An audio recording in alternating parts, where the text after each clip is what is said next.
내가 본 건 절대로 봐선 안 될 장면이었습니다. 허름한 모텔 203화. 형광등이 깜빡이는 복도에서 나는 떨리는 손으로 문 손잡이를 붙잡고 있었어요. 문 너머로 남자의 낮고 다정한 목소리가 들렸습니다. 조금만 더 있어. 오늘은 나만 믿어. 그리고 여자의 웃음소리. 제 심장이 터질 것 같았어요. 그 목소리 20년을 함께 산 남편 윤상호의 목소리가 분명했으니까요. 이야기를 본격적으로 시작하기 전에 영상이 마음에 드신다면 구독과 좋아요 한번 눌러주세요. 여러분의 작은 클릭이 앞으로 더 좋은 콘텐츠를 만드는 큰 힘이 됩니다. 저는 떨리는 목소리로 말했습니다. 상호 씨, 문 좀 열어봐요. 그 순간 뒤에서 누군가 제 어깨를 툭 건드렸어요. 모텔 직원이었습니다. 손님, 여기는 예약하신 분만. 그가 말을 채 마치기도 전에 방 안에서 딸깍하고 문 잠그는 소리가 들렸습니다. 문을 잠그는 소리. 숨을 죽이는 기척. 그리고 남편의 목소리. 여보? 여기 왜 왔어?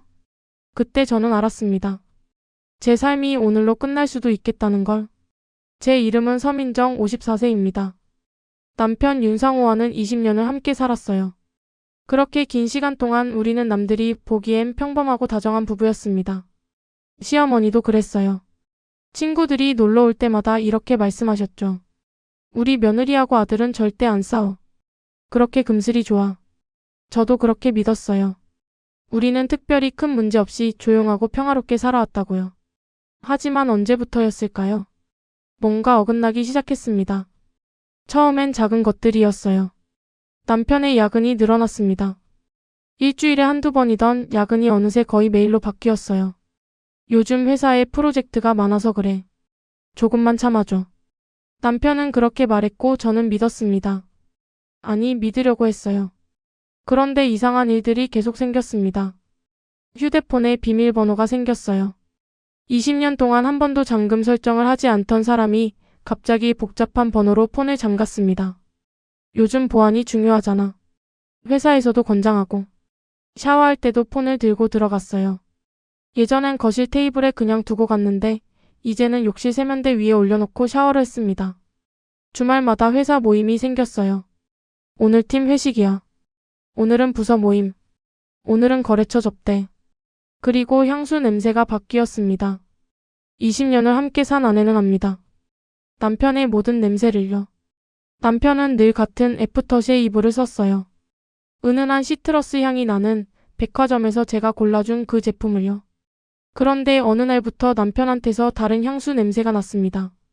달콤하고 진한 여자들이 주로 쓰는 그런 향수요. 상호 씨, 향수 바꿨어요? 남편은 잠깐 굳었다가 웃으며 대답했어요. 아, 회사 후배가 선물로 줘서. 그냥 한번 뿌려봤어. 그 말투. 너무 자연스러웠어요. 하지만 저는 알았습니다. 뭔가 잘못되고 있다는 걸. 그만 예민하게 굴어, 민정아. 요즘 왜 그래? 남편은 오히려 저를 탓했습니다. 제가 이상한 사람처럼, 제가 의심병 많은 사람처럼 만들었어요. 그때 처음 깨달았습니다. 우리 사이에 금이 가기 시작했다는 걸.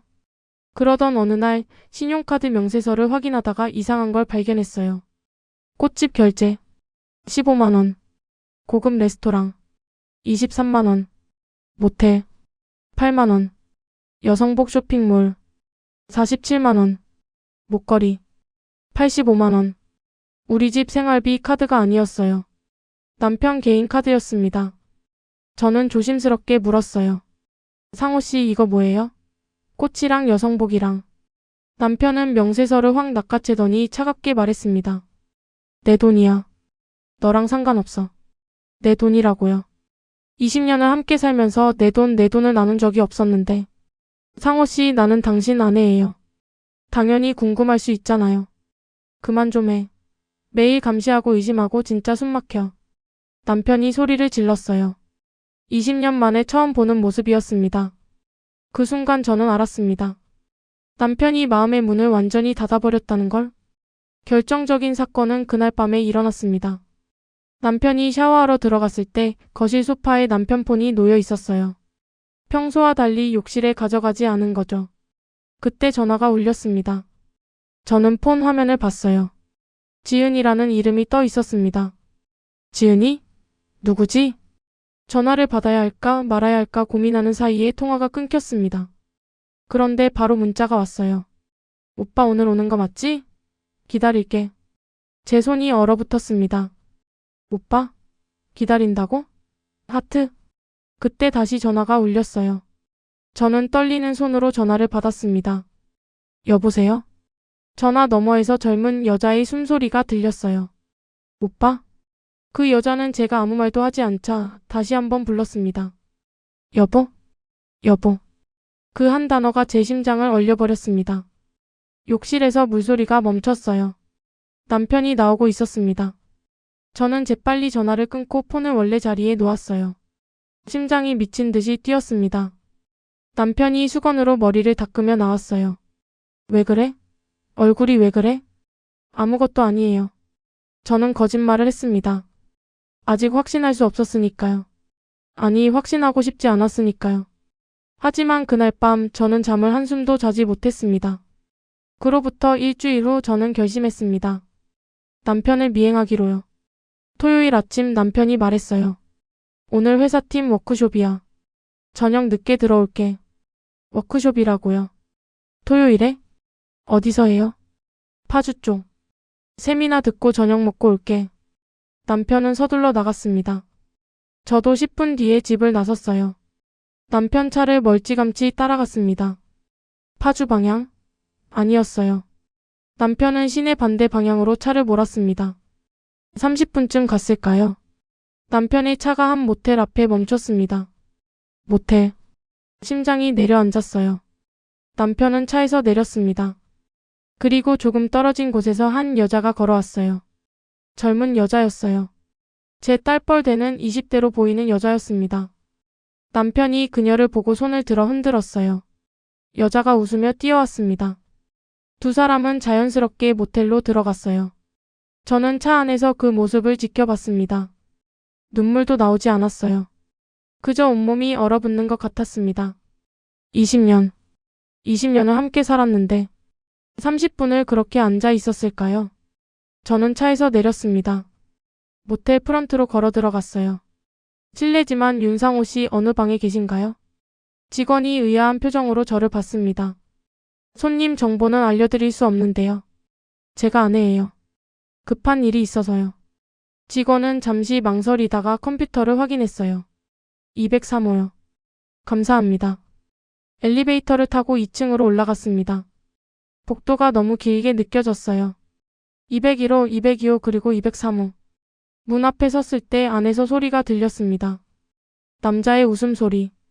여자의 제잘거리는 목소리. 오빠 이거 봐요. 너무 예쁘지 않아요? 그래, 너한테 잘 어울린다.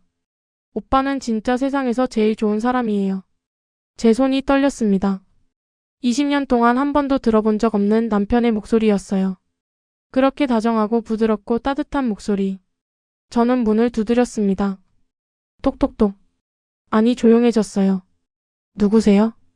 여자의 목소리였습니다. 상호 씨. 나예요. 침묵. 긴 침묵이 흘렀습니다. 그리고 서둘러 뭔가를 정리하는 소리. 속삭이는 소리. 어떻게 오빠. 쉿, 조용히 해. 문이 열렸습니다. 남편이 어색한 표정으로 문틈 사이로 얼굴을 내밀었어요. 민정아. 여기 왜 왔어? 저는 남편의 얼굴을 보며 물었습니다. 회사 워크숍은요? 그게 누구예요? 안에 있는 사람. 민정아, 이거는. 저는 문을 밀었어요. 하지만 남편이 문을 꽉 붙잡고 있었습니다. 지금은 안 돼. 나중에 집에서 얘기하자. 싫어요. 지금 여기서 얘기해요. 누구냐고요? 제 목소리가 복도에 울려 퍼졌습니다. 그때 안에서 여자가 말했어요. 오빠 그냥 나갈게요. 지은아, 움직이지 마. 지은. 그 이름. 일주일 전 전화를 걸었던 그 여자의 이름. 남편은 한숨을 쉬더니 문을 조금 더 열고 밖으로 나왔습니다. 민정아. 미안해. 그 한마디. 딱 그 한마디로 20년이 무너졌습니다. 저는 주저앉았어요. 다리에 힘이 풀려버린 거예요. 미안하다고? 그게 지금 할 말이에요? 민정아, 일어나. 여기서 이러지 말고. 20년이에요, 20년. 우리가 얼마나 오래 함께 살았는데. 눈물이 쏟아졌습니다. 억지로 참았던 모든 게 한꺼번에 터져 나왔어요. 남편은 난처한 표정으로 저를 내려다봤습니다. 미안해하는 표정이 아니었어요. 귀찮다는 표정이었습니다. 일단 집에 가자. 여기서 이러면 안 돼. 안 가요. 그 여자 얼굴 볼 때까지 안 가요. 저는 문을 향해 고개를 돌렸어요. 커튼 뒤로 여자의 실루엣이 보였습니다. 젊고 날씬한 몸매, 긴 머리, 저보다 훨씬 젊은 여자. 남편이 제 팔을 붙잡았어요.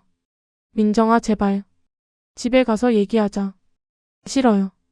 하지만 결국 저는 일어섰습니다. 더 이상 거기 있을 힘이 없었거든요. 엘리베이터를 타고 내려오는 내내 저는 아무 말도 하지 못했습니다. 그저 눈물만 흘렀어요. 집으로 돌아왔습니다. 거실 소파에 앉아서도 한참 동안 아무 말이 없었어요. 남편도 저도. 시계 초침 소리만 째각째각 울렸습니다. 저는 먼저 입을 열었어요. 누구예요, 그 여자? 회사 사람이야. 회사 사람이 모텔에? 민정아, 이건. 얼마나 만났어요? 남편은 대답하지 않았습니다. 물어보잖아요. 얼마나 만났냐고요. 3달. 3달. 석 달 동안 저는 아무것도 몰랐습니다. 석 달 동안 남편은 저와 함께 밥을 먹고 잠을 자고 웃으며 대화를 나눴어요. 그 모든 게 거짓이었던 거죠. 왜요? 내가 뭘 잘못했어요? 남편은 한참을 침묵하다가 말했습니다. 당신이 요즘 나한테 관심이 없으니까. 뭐라고요? 맨날 집안일만 하고 친구들하고만 만나고. 나한테는 관심도 없잖아. 저는 귀를 의심했어요. 그게 외도할 이유가 돼요? 흔들린 거야, 잠깐. 그 여자도 이제 정리하려던 참이었어. 거짓말. 금방 알 수 있었어요. 그 여자한테 목걸이를 사주고 꽃을 사주고 고급 레스토랑에 데려간 사람이 정리하려던 참이었다고요? 당신 거짓말하지 마세요. 거짓말 아니야. 서로 잘하자는 뜻에서 그냥 깔끔하게 끝내려고 했어. 남편은 점점 목소리를 높였습니다. 그리고 저는 그날 하나를 배웠습니다. 외도한 사람은 항상 상대를 탓한다는 걸. 그날 밤 남편은 안방에서 잤고 저는 거실에서 잤어요. 아니, 잔 게 아니에요. 그냥 소파에 누워서 천장만 바라봤습니다. 20년이 주마등처럼 지나갔어요. 결혼식 날 환하게 웃던 남편. 첫 아파트에 이사 갔을 때 함께 짐을 풀던 날. 명절마다 시댁에 함께 가던 모습들. 아프면 약 사다 주던 남편.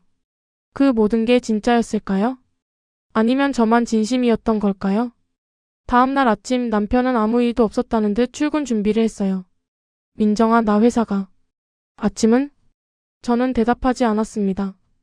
남편은 한숨을 쉬더니 그냥 나가버렸어요. 현관문이 닫히는 소리를 들으며 저는 생각했습니다. 이제 어떻게 해야 하지? 사흘이 지났습니다. 그 사이 남편과는 거의 대화를 하지 않았어요. 남편은 더 늦게 들어왔고 저는 그냥 침묵으로 버텼습니다. 그런데 그날 오후 초인종이 울렸어요. 문을 열었더니 시누이 김수진이 서 있었습니다. 언니 집에 있었네? 들어가도 돼? 저는 아무 말 없이 문을 열어줬어요. 수진은 거실로 들어오더니 소파에 털썩 앉았습니다. 언니, 오빠한테 들었어. 요즘 분위기 안 좋다며? 언니 진짜 왜 그래? 남자들 그럴 수도 있지. 그걸 가지고 집안을 이렇게 뒤집어? 저는 믿을 수가 없었어요. 수진아, 내 오빠가 바람을 피웠어. 그런데도 그럴 수도 있다고? 수진은 어이없다는 표정으로 저를 봤습니다. 어머, 언니. 그 여자? 오빠가 원래 좀 챙겨주던 애야. 내가 다 알아. 그 말이 제 머리를 쇠망치로 때린 것 같았어요. 뭐라고? 오빠가 그 애 좀 도와주고 그런 거지 뭐. 언니가 너무 예민하게 받아들이는 거 아냐? 챙겨준다고요? 모텔까지 가면서? 수진아, 너 지금 무슨 소리 하는 거야? 사실대로 말하는 거지. 언니가 너무 집만 보고 살아서 그래. 오빠가 숨막힌대. 수진은 팔짱을 끼고 저를 내려다보며 말했습니다. 언니가 좀 더 여자로서 신경 쓰고 그랬으면 오빠가 밖에서 그럴 일도 없었을 거 아냐? 그 말이 한동안 제 귀에서 떠나지 않았습니다. 수진이 돌아간 후 저는 거울을 봤어요. 54세 중년 여성. 짧게 자른 머리. 화장기 없는 얼굴. 편한 집옷. 그렇게 살아온 게 잘못이었을까요? 20년 동안 남편 뒷바라지하고 시댁 챙기고 집안일 하느라 저 자신을 돌보지 못한 게 제 잘못이었을까요? 눈물이 또 났습니다. 그런데 이번엔 분노도 함께 올라왔어요. 아니야. 내 잘못이 아니야. 외도는 외도한 사람 잘못입니다. 아내가 어떻든 남편이 바람 피울 이유는 없어요. 그걸 제 탓으로 돌리는 시누이. 그리고 아마도 시댁 전체. 저는 핸드폰을 들어 시어머니께 전화를 걸었습니다. 여보세요, 어머니. 오, 며느리. 무슨 일이야? 어머니, 상호가. 말을 꺼내려는데 목이 메었어요. 상호가 외도를 했어요. 전화 너머로 짧은 침묵이 흘렀습니다. 그래서요? 어머니, 제 말 들으셨어요? 상호가 다른 여자를 만났다고요. 들었어. 그래서 어쩌라고? 시어머니의 목소리는 차가웠습니다. 며느리, 그만해라. 남자 좀 그런다고 이혼이라니. 해외 나가서 안 들어오는 것도 아니고. 어머니. 상호가 집에 들어와서 밥 먹고 자는데 그 정도면 됐지. 왜 유난이야? 유난. 제가 유난을 떠는 거라고요? 어머니, 저는 20년 동안 20년 살았으면 이제 눈 감고 살아야지. 나도 그렇게 살았어. 그 말. 나도 그렇게 살았어. 저는 그 순간 알았습니다. 시아버지도 외도를 했었구나. 그리고 시어머니는 그걸 참고 살았구나. 어머니, 저는 어머니가 아니에요. 저는 못 참아요. 그럼 이혼해. 하지만 넌 아무것도 못 가져가. 딱 잘라 말하는 시어머니의 목소리. 무슨 말씀이세요? 집도 돈도 다 상호 명의야. 네가 나가면 넌 빈손이야. 그래도 이혼하게? 전화가 끊겼습니다. 저는 핸드폰을 들고 그대로 얼어붙었어요. 시댁은 이미 다 알고 있었던 거예요. 그리고 저를 협박하고 있었습니다. 며칠 후 시어머니가 직접 집에 오셨습니다. 며느리, 우리 얘기 좀 하자. 거실에 마주 앉았어요. 시어머니는 차 한 잔 받지 않고 바로 말씀하셨습니다. 며느리, 내가 직접 왔어. 상호 일 때문에. 너 그 여자 만났다며? 모텔에서 봤어요. 시어머니는 혀를 찼습니다. 에휴, 상호도 참. 왜 그렇게 대놓고 하래? 대놓고 하지 말라고요? 아예 하지 말았어야죠. 어머니, 그게 지금 중요한 게 아니잖아요. 중요하지. 네가 몰랐으면 아무 문제 없었을 텐데. 알아버렸잖아. 저는 어이가 없었어요. 어머니는 언제부터 아셨어요? 시어머니는 잠시 망설이더니 대답했습니다. 한두 달 됐나? 2달. 2달 동안 알고 계셨으면서 저한텐 아무 말도 안 하신 거예요. 왜 저한테 말씀 안 하셨어요? 말해서 뭐해? 너 상처받고 집안 분위기만 나빠지는데. 저는 알 권리가 있었어요. 제 목소리가 높아졌습니다. 시어머니는 한숨을 쉬었어요. 며느리, 너 어디 갈 데 있어? 예? 이혼하면 너 어디 가서 살래? 일도 안 하고 20년 동안 집에만 있었는데. 그 말이 비수처럼 꽂혔습니다. 집도 상호 명의고 예금도 상호 명의야. 내 명의로 된 거 뭐 있어? 어머니, 내 말은 그냥 모른 척하고 살라는 거야. 남자들 다 그래. 나이 들면 철들어. 시어머니는 일어서며 말했습니다. 그 여자? 곧 정리될 거야. 상호가 그렇게 말했어. 그러니까 너도 참아. 어머니는 그 여자 만나보셨어요? 시어머니가 잠깐 굳었습니다. 뭐 우연히. 우연히요? 어디서 우연히 만나셨는데요? 그게 수진이네, 미용실에서. 그 순간 모든 퍼즐이 맞춰졌습니다. 수진의 미용실. 그 여자 한지은이 일하는 곳. 그리고 시어머니까지 알고 계셨던 것. 어머니 혹시 처음부터 아셨던 거 아니에요? 무슨 소리야. 수진이가 오빠한테 그 여자를 소개해줬다는 거 사실이죠? 시어머니의 얼굴이 굳었습니다. 누가 그런 소리를 했어? 사실이에요, 그렇죠? 시어머니는 한참을 저를 노려보다가 말했습니다. 며느리, 넌 너무 많이 알려고 하는구나. 그리고 가방을 들고 나가셨어요. 현관문이 쿵 하고 닫혔습니다. 저는 그 자리에 주저앉았어요. 시댁 전체가 공모한 거였습니다. 그날 밤 저는 남편의 회사 후배에게 전화를 걸었어요. 김민석. 남편과 10년 넘게 함께 일한 후배였습니다. 형수님, 무슨 일이세요? 민석 씨, 물어볼 게 있어요. 네, 말씀하세요.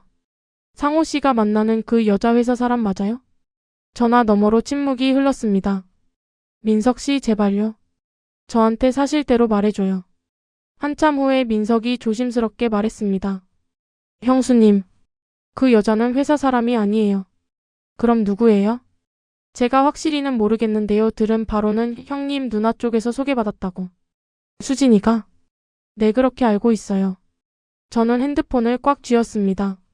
언제부터요? 한 반년 정도 된 것 같아요. 반년. 남편이 말한 3달이 아니라 반년이었습니다. 형수님, 죄송해요. 제가 진작 말씀드렸어야 했는데 형님한테 미안해서. 아니에요. 말해줘서 고마워요. 전화를 끊었습니다. 반년. 그 긴 시간 동안 저는 완전히 속고 있었던 거예요. 다음 날 저는 수진의 미용실로 갔습니다. 수진 뷰티샵. 동네에서 제법 큰 미용실이었어요. 문을 열고 들어갔더니 수진이 손님 머리를 하고 있었습니다. 언니? 웬일이야? 머리 하러 왔어? 수진아, 잠깐 얘기 좀 하자. 지금은 손님 있잖아. 나중에. 지금이요. 제 목소리가 단호했나 봐요. 수진이 당황한 표정을 지었습니다. 잠깐만요. 수진은 옆에 있던 직원에게 손님을 맡기고 저를 밖으로 데리고 나왔어요. 언니 왜 이래? 장사하는 데서. 한지은. 그 여자 여기서 일했죠? 수진의 얼굴이 굳었습니다. 누가 그래? 사실이에요. 그렇죠? 네가 오빠한테 소개시켜준 거 맞죠? 수진은 한참을 저를 보다가 한숨을 쉬었어요.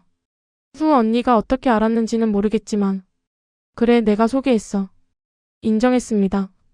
정말로 신우이가 남편의 외도 상대를 소개해준 거였어요. 왜? 왜 그런 짓을 했어? 언니, 나는 오빠 도와준 거야. 도와줬다고? 수지는 담배를 하나 꺼내 물었어요. 언니는 몰랐겠지만 오빠가 얼마나 답답해했는지, 집에 가기 싫다고 얼마나 말했는지, 그게 외도할 이유가 돼? 이유는 충분하지. 언니, 솔직히 말할게. 언니 요즘 어때? 거울 좀 봐. 여자로서 완전히 놓아버렸잖아. 그 말이 가슴에 박혔습니다. 그래서 지은이를 소개해줬어. 젊고 예쁘고 오빠를 잘 받아주는 애. 수진아. 오빠가 행복해 보이더라고. 오랜만에. 그래서 난 잘한 거라고 생각해. 저는 믿을 수가 없었어요. 내 가정을 무너뜨린 게 잘한 거라고? 무너진 건 이미 오래전이야, 언니. 언니가 모르고 있었을 뿐이지. 수지는 담배를 한 모금 빨고 말했습니다. 그리고 언니, 솔직히 이혼하면 언니한테 좋을 것 없어. 아무것도 없잖아. 직업도 없고 돈도 없고. 그런 건 내가 알아서 할 일이야. 알아서 해. 근데 우리 오빠는 건드리지 마. 이혼하고 싶으면 조용히 나가. 수지는 그렇게 말하고 미용실로 들어가 버렸습니다. 저는 길거리에 그대로 서 있었어요. 바람이 차가웠습니다. 집으로 돌아오는 길에 핸드폰이 울렸어요. 모르는 번호였습니다. 여보세요? 여기 윤상호 씨 부인 맞으세요? 젊은 여자의 목소리였어요. 누구세요? 저 한지은이에요. 한지은. 남편의 외도 상대. 그 여자가 직접 전화를 한 거였어요. 무슨 일이에요? 할 말이 있어서요. 만날 수 있을까요? 만나서 뭘 어쩌자고요? 제발요. 한 번만 만나주세요. 부탁이에요. 목소리가 떨리고 있었어요. 울고 있는 것 같았습니다. 저는 잠시 생각하다가 대답했어요. 좋아요. 어디서 만날까요? 다음 날 오후 카페에서 만났습니다. 한지은은 생각보다 어려 보였어요. 겨우 20대 후반? 제 딸뻘이었습니다. 긴 머리에 화장을 진하게 한 얼굴. 명품 가방을 들고 있었어요. 처음 뵙겠습니다. 지은이 고개를 숙였습니다. 앉아요. 우리는 마주 앉았어요. 어색한 침묵이 흘렀습니다. 할 말이 있다고 했죠? 지은은 가방에서 뭔가를 꺼냈어요. 얇은 봉투였습니다. 이거 드리려고요. 뭔데요? 사진들이요. 오빠 아니 상호 씨랑 찍은 사진들. 저는 봉투를 받지 않았어요. 왜 이걸 저한테 줘요? 미안해서요. 지은의 눈에서 눈물이 흘렀습니다. 저도 처음엔 몰랐어요. 상호 씨가 결혼한 줄. 거짓말. 진짜예요. 수진 언니가 소개해줄 때 그냥 좋은 오빠라고만 했어요. 나중에 알았어요. 부인이 있다는 거. 알고도 계속 만났잖아요. 지은은 고개를 숙였습니다. 네, 그건 제 잘못이에요. 근데 상호 씨가 이혼하신대요. 부인이랑 안 좋다고 곧 정리한다고 했어요. 이혼? 남편이 이혼한다고 말했다고요? 상호 씨가 뭐라고 했는데요? 부인은 이미 마음이 떠났고 형식적으로만 살고 있다고요. 조만간 협의 이혼한다고. 저는 웃음이 나왔어요. 비참한 웃음이었습니다. 남편은 저한테는 잠깐 흔들렸다고 말했지만 그 여자한테는 이혼한다고 말한 거예요. 그래서요? 저한테 왜 이걸 줘요? 저 사실은 지은이 떨리는 목소리로 말했습니다. 임신한 것 같아요. 세상이 무너지는 소리가 들렸어요. 뭐라고요? 아직 확실하진 않은데 생리가 늦어져서. 병원은 갔어요? 아직이요. 무서워서. 지은은 울먹이며 말했습니다. 근데 상호 씨가 연락을 안 받아요. 이 얘기하려고 했는데 전화도 안 받고 문자도 안 읽어요. 그럴 수밖에요. 제가 외도 현장을 목격한 후로 남편은 그 여자와 연락을 끊었을 테니까요. 그래서 저한테 온 거예요? 부인이 상호 씨를 설득해 주셨으면 해서요. 제발 저 혼자는 못 키워요. 저는 천천히 숨을 들이쉬었어요. 지은 씨. 네. 병원 가서 확실하게 확인하세요. 그리고 진단서 받아오세요. 네? 임신이 확실하면 그때 다시 연락해요. 제 번호 알죠? 안 해. 저는 자리에서 일어났습니다. 그리고 지은 씨. 한 가지만 물어볼게요. 네. 진짜 사랑했어요? 우리 남편을? 지은은 대답하지 못했어요. 그저 고개를 숙이고 있었습니다. 저는 카페를 나왔습니다. 임신. 만약 그게 사실이라면 모든 게 끝이었습니다. 집으로 돌아와서 저는 남편을 기다렸어요. 밤 10시가 넘어서야 남편이 들어왔습니다. 왔어? 저는 대답하지 않고 남편을 바라봤어요. 오늘 누구 만났어요? 회사 사람들. 거짓말. 남편이 멈춰 섰습니다. 오늘 한지은 만났어요. 뭐? 그 여자가 나한테 전화했어요. 만나자고. 남편의 얼굴이 굳었습니다. 민정아, 그 여자 말은 듣지 마. 이상한 애야. 임신했대요. 남편이 소파에 털썩 주저앉았어요. 그거 거짓말일 거야. 병원 가보래요. 확인하고 연락하겠대요. 민정아, 나는 정말 몰랐어. 그 여자가 그런 식으로 나올 줄은. 남편이 머리를 감싸쥐었습니다. 당신 그 여자한테 이혼한다고 했죠? 나랑 곧 헤어진다고 그렇게 말했죠? 그건 그냥 그 여자 달래려고. 20년 같이 산 아내는 속이고 석 달 만난 여자는 달래고? 제 목소리가 차갑게 식어갔습니다. 당신 진짜로 이혼하려고 했던 거 아니에요? 남편은 대답하지 않았어요. 그게 답이었습니다. 민정아, 미안해. 내가 정신이 없었어. 이제 와서 미안하다고 하지 마세요. 저는 자리에서 일어났습니다. 나 내일 변호사 만나요. 뭐? 이혼하겠어요. 남편이 벌떡 일어나 제 팔을 붙잡았어요. 민정아, 진정해. 이혼은 너무 극단적이야. 극단적인 건 당신이에요. 저는 팔을 뿌리쳤습니다. 20년 같이 살았으면 최소한의 예의는 지켰어야죠. 근데 당신은 뭐 했어요? 다른 여자 만나고 거짓말하고 나한테 책임 떠넘기고. 민정아, 이제 끝이에요. 저는 안방으로 들어가 문을 잠갔습니다. 밖에서 남편이 문을 두드렸지만 저는 대답하지 않았어요. 그날 밤 저는 결심했습니다. 더 이상 참지 않기로. 일주일이 지났습니다. 그 사이에 한지은한테 연락이 왔어요. 부인, 저 임신 아니었어요. 뭐라고요? 검사해봤는데 그냥 생리가 늦어진 거래요. 죄송해요. 전화가 끊겼습니다. 거짓말이었습니다. 처음부터 거짓말이었어요. 그 여자는 남편을 붙잡으려고 임신했다고 거짓말을 한 거였어요. 저는 남편에게 문자를 보냈습니다. 한지은 임신 아니래요. 거짓말이었대요. 잠시 후 남편한테 전화가 왔어요. 민정아, 진짜야? 네. 그 여자가 방금 전화했어요. 남편이 안도의 한숨을 쉬는 소리가 들렸습니다. 다행이다, 정말 다행이야. 다행? 당신한테는 다행이겠죠. 나한테는 아무 상관없지만. 민정아, 그러니까 이제 우리 이혼은 그대로 진행할 거예요. 뭐? 왜? 임신도 아니었잖아. 그게 중요한 게 아니에요. 당신이 외도한 게 중요한 거예요. 저는 전화를 끊었습니다. 그리고 변호사 사무실로 향했어요. 변호사 박선영. 40대 중반의 차분한 여성 변호사였습니다. 안녕하세요, 서민정 씨. 전화로 간단히 들었는데 자세히 말씀해 주시겠어요? 저는 지난 몇 달간의 일들을 모두 이야기했어요. 남편의 외도, 신우이의 개입, 시어머니의 방관, 그리고 한지은의 거짓 임신까지. 변호사는 꼼꼼히 메모하며 들었습니다. 증거는 있으세요? 네. 모텔 영수증, 카드 내역서, 한지은과의 통화 녹음, 신우이와의 대화 녹음도 있어요. 잘하셨네요. 이 정도면 위자료 청구 가능합니다. 얼마나 받을 수 있을까요? 외도 기간, 정도, 반성 여부 등을 고려하면 최소 3천에서 최대 5천 정도 예상됩니다. 집은요? 집이 누구 명의죠? 공동 명의예요. 결혼하고 5년 후에 산 집이에요. 그럼 재산 분할 대상입니다.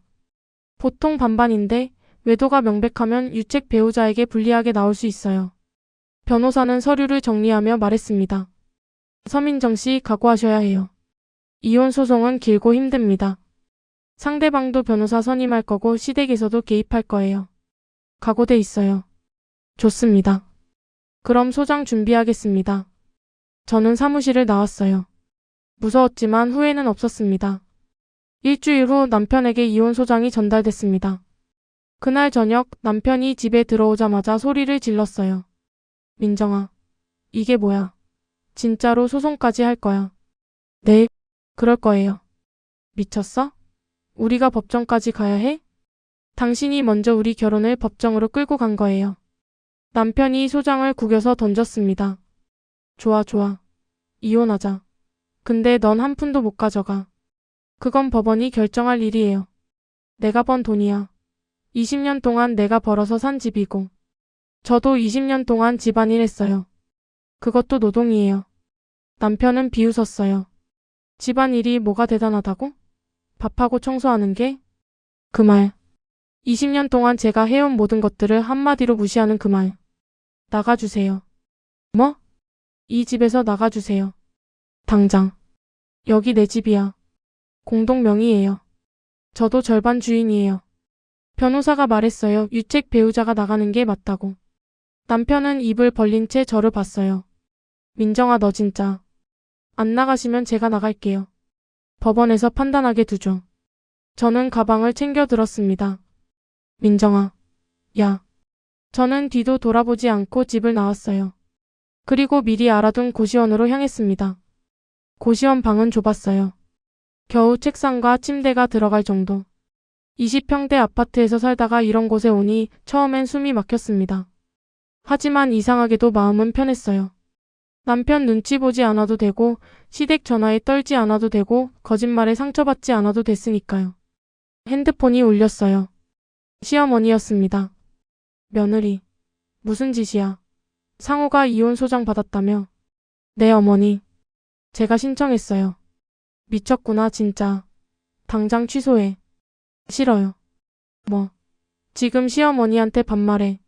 어머니 이제 남이 될 사람인데 존댓말이 필요할까요? 이 버릇없는. 저는 전화를 끊었어요. 그리고 번호를 차단했습니다. 신우이한테도 전화가 왔지만 받지 않았어요. 그것도 차단했습니다. 그날 밤 저는 작은 방에 누워 천장을 봤어요. 20년 만에 처음으로 진짜 자유로웠습니다. 한 달이 지났습니다. 첫 조정 기일이 잡혔어요. 법원에서 양측이 만나 합의 가능성을 논의하는 자리였습니다. 법원 복도에서 남편을 마주쳤어요. 옆에는 남편의 변호사가 서 있었습니다. 민정 씨. 남편이 조심스럽게 말을 걸었어요. 우리 꼭 이렇게까지 해야 해? 네. 조정에서 합의하자. 내가 위자료 줄게. 3천. 5천이요. 뭐. 그건 너무. 변호사님이 5천까지 가능하다고 했어요. 그리고 집은 제가 가져갈 거예요. 남편 변호사가 끼어들었습니다.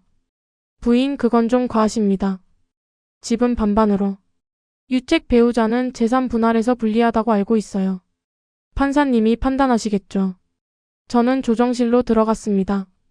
조정위원 앞에 양측이 마주 앉았어요. 자, 양측 다 이혼 의사는 명확하신 거죠?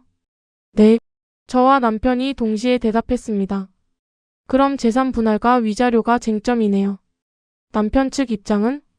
남편 변호사가 말했습니다. 위자료 3천만 원, 주택은 매각 후 반반 분할을 제한합니다. 부인 측은? 제 변호사가 말했습니다. 위자료 5천만 원, 주택은 의뢰인이 전부 취득. 외도가 명백하고 시댁의 개입까지 있었습니다. 정신적 피해가 상당합니다. 남편 변호사가 반박했어요. 시댁 개입은 입증할 수 없습니다. 그리고 주택 전부 취득은 과도합니다. 입증 가능합니다. 시누이와의 통화 녹음, 시어머니와의 대화 녹음 모두 있습니다. 조정위원이 서류를 넘기며 말했습니다. 일단 양측 입장 차이가 크네요.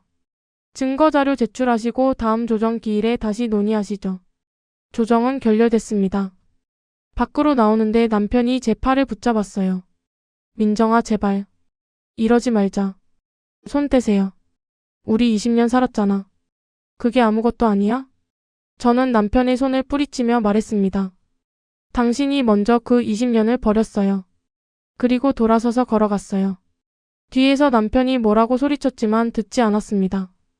그날 밤 고시원 방에서 혼자 라면을 끓여 먹었어요. 비좁은 책상 위에 놓인 작은 냄비. 후루룩 소리를 내며 면을 먹었습니다.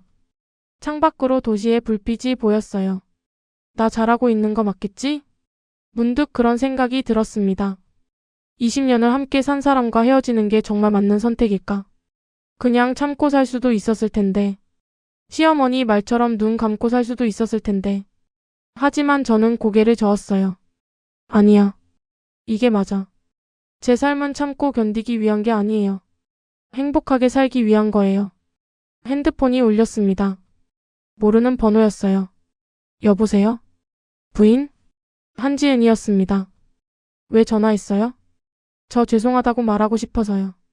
임신 거짓말한 것도 상호 씨 만난 것도 다 제 잘못이에요. 정말 죄송해요. 한참 침묵이 흘렀습니다. 지은 씨. 네. 사과는 받지 않을게요. 대신 한 가지만 물어볼게요. 뭐든지요. 후회해요. 전화 너머로 지은이 흐느끼는 소리가 들렸어요. 내만이요. 저도 이용당한 것 같아요. 상호 씨한테. 그럼 됐어요. 앞으로 조심해서 살아요. 저는 전화를 끊었습니다. 그 여자도 피해자였을까요? 아니면 공범이었을까요? 잘 모르겠어요. 하지만 중요하지 않았습니다. 중요한 건 제가 더 이상 그들에게 휘둘리지 않는다는 거예요. 석 달이 지났습니다. 여러 번의 조정 끝에 결국 재판으로 넘어갔어요. 판결 선고일. 저는 긴장된 마음으로 법정에 앉아 있었습니다. 맞은편에는 남편과 그의 변호사가 앉아 있었어요. 판사가 들어왔습니다. 피고 윤상호의 유책 사유가 명백하므로 이혼을 인용합니다. 심장이 두근거렸어요. 위자료는 피고가 원고에게 4,500만 원을 지급하도록 합니다. 4,500. 제가 요구한 5천보다는 적지만 남편이 제시한 3천보다는 많았어요. 부동산은 원고의 기여도와 피고의 유책 사유를 고려하여 원고가 70%, 피고가 30%로 분할합니다. 70%. 거의 제가 가져가는 거나 마찬가지였어요. 판사가 마지막으로 말했습니다. 혼인이 파탄에 이른 것은 전적으로 피고의 외도로 인한 것이며 원고의 잘못은 찾아볼 수 없습니다. 피고는 스스로를 깊이 반성하시기 바랍니다. 이상 선고를 마치겠습니다. 당. 판결이 끝났습니다. 저는 그 자리에 앉아 눈물을 흘렸어요. 기쁨의 눈물이었습니다. 법원을 나오는데 남편이 저를 불렀어요. 민정아. 미안해. 진심이야. 남편의 목소리는 지쳐 있었어요. 얼굴도 많이 수척해져 있었습니다. 이제 와서 미안하다고 해도 달라지는 건 없어요. 알아. 나도 알아. 근데 그냥 하고 싶었어. 미안하다고. 저는 남편을 보았어요. 20년을 함께 산 사람. 이제는 남이 될 사람. 상호 씨. 응. 행복하게 사세요. 다시는 누군가를 이런 식으로 아프게 하지 말고. 남편은 고개를 숙였습니다. 너도. 저는 돌아서서 걸어갔어요. 뒤돌아보지 않았습니다. 판결 후 한 달. 집을 정리했어요. 남편과 함께 살던 20년의 흔적들을 하나씩 정리했습니다. 결혼사진, 여행사진들, 함께 쓰던 물건들, 어떤 건 버리고 어떤 건 박스에 담았어요. 가구들도 대부분 처분했습니다. 새로 시작하려면 새 것들이 필요했으니까요. 남편이 30% 지분을 제가 현금으로 사드렸어요. 대출을 받았지만 괜찮았습니다. 이제 이 집은 온전히 제 것이었으니까요. 하지만 저는 이 집에서 살지 않기로 했어요. 너무 많은 기억이 있었거든요. 좋은 기억도 나쁜 기억도. 집을 매물로 내놓았습니다. 그리고 작은 원룸을 알아봤어요. 시댁과는 완전히 연을 끊었어요. 판결 후에 시어머니한테 한 번 전화가 왔었습니다. 며느리 아니 민정씨. 우리 상호가. 어머니 이제 남이에요. 연락하지 마세요. 그래도 20년을. 그 20년을 망친 건 어머니 아들이에요. 그리고 어머니도 공범이고요. 민정씨. 안녕히 계세요. 전화를 끊고 번호를 차단했습니다. 신우이한테도 문자가 왔었어요. 언니 너무한 거 아니야? 집까지 거의 다 가져가고. 저는 답장했습니다. 수진 씨. 오빠한테 여자 소개해준 사람이 무슨 할 말이 있어요? 다신 연락하지 마세요. 그것도 차단했습니다. 이제 정말 자유로워졌어요. 새 원룸으로 이사한 날. 짐이 많지 않았어요. 옷 몇 벌, 책 몇 권, 작은 가전제품들. 20년 살면서 모은 게 이것밖에 없다는 게 처음엔 슬펐어요. 하지만 이내 깨달았습니다. 가벼워서 좋다는 걸. 창문을 활짝 열었어요. 신선한 바람이 들어왔습니다. 작은 방이었지만 온전히 제 공간이었어요. 아침에 눈을 뜨면 누구 눈치도 보지 않고 하고 싶은 대로 할 수 있는 곳. 저녁에 라디오를 들으며 혼자 밥을 먹어도 서럽지 않은 곳. 저는 창밖을 바라보며 생각했습니다. 이제 시작이야. 54세. 늦지 않았어요. 아니, 오히려 이제야 진짜 제 인생이 시작되는 것 같았습니다. 그로부터 6개월이 지났습니다. 저는 작은 카페에서 일하기 시작했어요. 처음엔 설거지부터 시작했지만 이제는 음료도 만들고 손님들도 응대합니다. 민정씨 아메리카노 한 잔이요. 네, 금방 나갑니다. 일하는 게 즐거웠어요. 제 손으로 뭔가를 만들고 손님들이 맛있다고 말해주는 게. 월급은 많지 않았지만 제가 번 돈이었어요. 제 노동의 대가였습니다. 그게 자랑스러웠어요. 퇴근 후에는 도서관에 가서 바리스타 자격증 공부를 했어요. 언젠가는 제 카페를 열고 싶었거든요. 작은 카페. 혼자서도 운영할 수 있는 꿈이 생겼습니다. 어느 날 카페에서 일하는데 낯익은 사람이 들어왔어요. 남편이었습니다. 민정씨, 어떻게 여길? 우연히 지나가다 봤어. 여기서 일한다는 거 몰랐어. 어색한 침묵이 흘렀습니다. 뭐 드릴까? 아메리카노 하나. 저는 커피를 만들어 건넸어요. 남편은 돈을 내고 자리에 앉았습니다. 한참 후에 남편이 다시 카운터로 왔어요. 민정씨, 잘 지내? 네, 잘 지내요.